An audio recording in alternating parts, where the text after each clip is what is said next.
Bonjour, mon nom est Guillaume Parenteau de la distillerie Wabasso et aujourd'hui je fais un Florida Sour pour Megan Oak. Pour le Florida Sour, vous avez besoin de 2 onces de Florida Snowbird. Ensuite, on va aller chercher 1 once de sirop simple. C'est super facile, c'est une tasse de sucre, une tasse d'eau qu'on mélange dans un shaker jusqu'à temps qu'il n'y ait plus de sucre visible. Ensuite, on va aller presser dans notre jigger. On va aller presser 1 once de jus de citron frais. On va ajouter un émulsifiant vegan ou un blanc d'œuf. On va faire un premier dry shake. On va ajouter notre glace. On shake une dernière fois. Et on vient verser dans notre verre. Et voilà, Florida Sour. C'est ton écho qui touche ma peau, ton nom me suit et j'hallucine.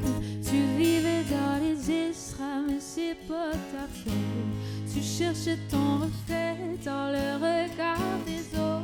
T'es passé par tous les stades et c'est pas ta faute.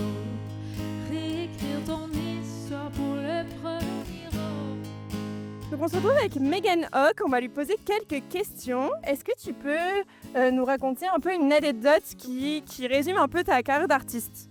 Une anecdote qui résume ma carrière d'artiste. Ben, je te dirais, en fait, qu'est-ce qui pourrait résumer, c'est que moi, je pensais être à ta place.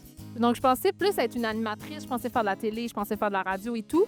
Puis, je me suis rendu compte assez rapidement que je pouvais être plus moi-même en étant chanteuse. J'avais l'impression que c'est là que je pouvais plus parler de mes émotions à cœur ouvert, d'être vraiment plus vraie.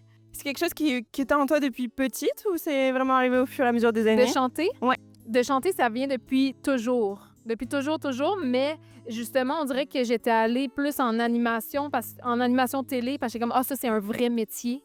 Et c'est pour ça que tu as décidé de faire la Star Academy ou... Entre autres, oui. Donc, c'était un mélange des deux qui me permettait d'être en télé puis de faire de la musique en même temps. Donc, ça a été le meilleur des mondes. Et justement, est-ce qu'il y a un artiste qui t'a marqué quand tu étais petite? J'ai tellement d'artistes qui m'ont marqué, que ça soit la première chanteuse québécoise que j'ai énormément écoutée, ce fut Céline Dion, bien sûr. Sinon, j'ai beaucoup écouté Miley Cyrus.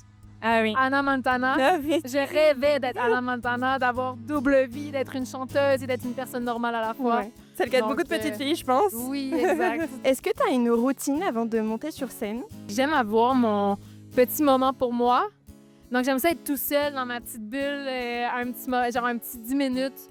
Puis ça a l'air de rien, mais mon truc et astuce avant un show, c'est de ramener ta présence dans tes pieds.